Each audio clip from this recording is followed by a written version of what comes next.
Cha msingi hapa kocha wetu tunaona kama anatuzingua huyu kocha. Kabisa. Huyu kocha mimi nakwambia hivi, engineer inabidi amtafakari kwa makini. Timu kubwa, kocha uwezo wake mdogo. Kwamba wananchi hamjalizika. Kabisa brother, mimi sijarizika. Yaani za timu muda wote nimeshikilia roho mkononi brother. Yaani mpaka na kudondoka huko. Goli 3. Brother, goli 3 kwa uwezo wa wachezaji moja. Wewe mwenyewe unaona timu inavyocheza brother. Timu kwa uwezo wa wachezaji moja brother. Sisi tunasemaje? Mchezaji moja, yani kila unavyoona mchezaji huyu anacheza huyu.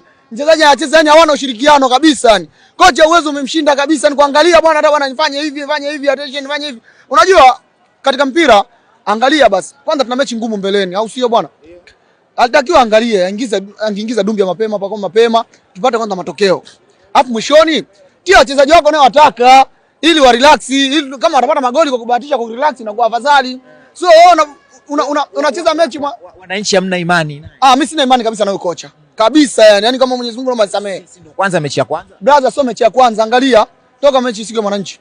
Simba na Yanga. Kwa Simba na Yanga pia mmeshinda jina mjafurahi. Brother, Simba na Yanga tulishinda tujafurahi. Yaani kwa uwezo wa kocha. Yaani hata hivyo ni kwa sababu ya babu kwa uwezo wa Diara tu. Simba na Yanga.